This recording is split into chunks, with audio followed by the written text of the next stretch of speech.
Well, here we are again, talking about COVID-19. And it is said that if we are not prepared, we will continue to fare. So here are some tips that I put together over the last couple of hours. And it's what I call the COVID-19 emergency plan. And essentially, I cover 5 categories, um, dealing from food hampers to health concerns to security issues through to um, domestic abuse and other services. So here goes. There will be times when you will have to look to, you may run out of food and may wonder where you're going to get some food items.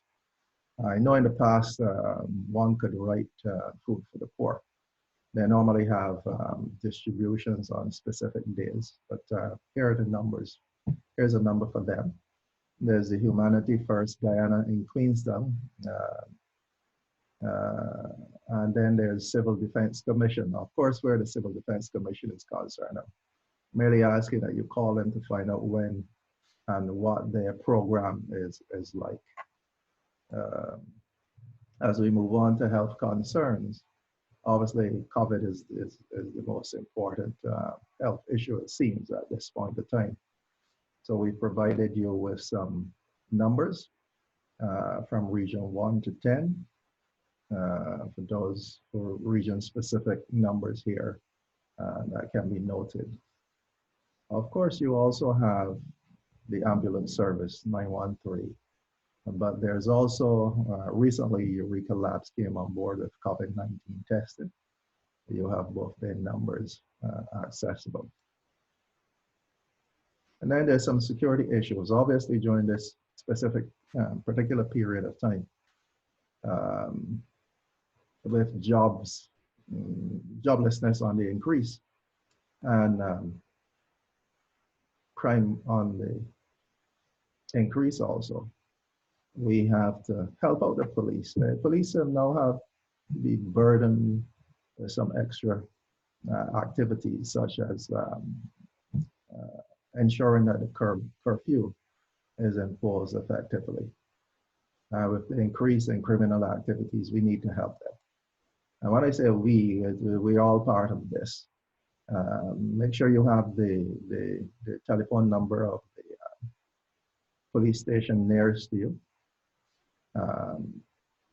911, if that's not effective, then make sure you form a community crime watch WhatsApp group.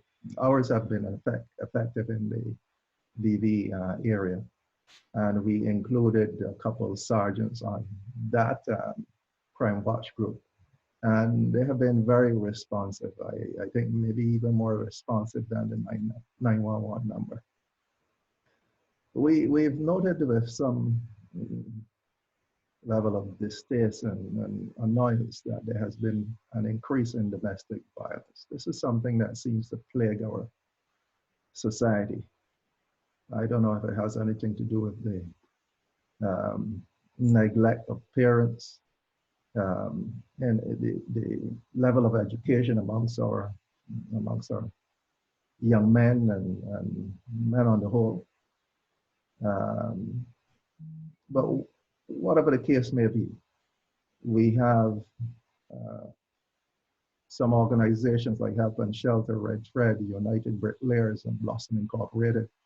Not only do they deal with spousal or physical abuse, but they deal with sexual abuse. And sexual abuse amongst children has also increased.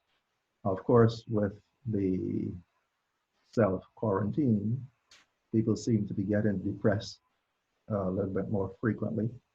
And so amongst these organizations, you'll find that they deal with counseling and suicide prevention.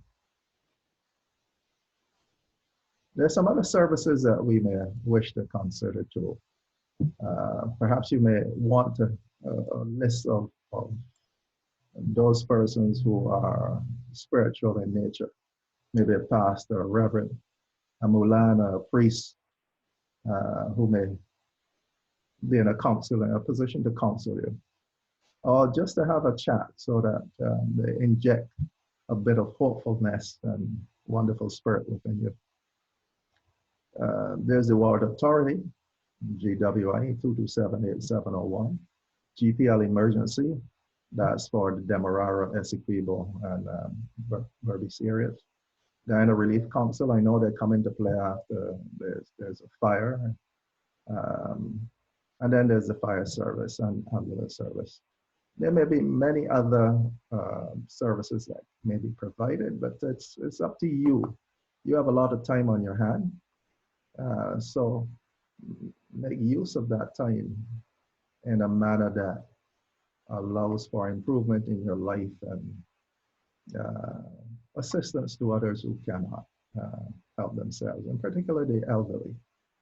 So take care, and we'll update you as often as we see the need to. Take care. Bye.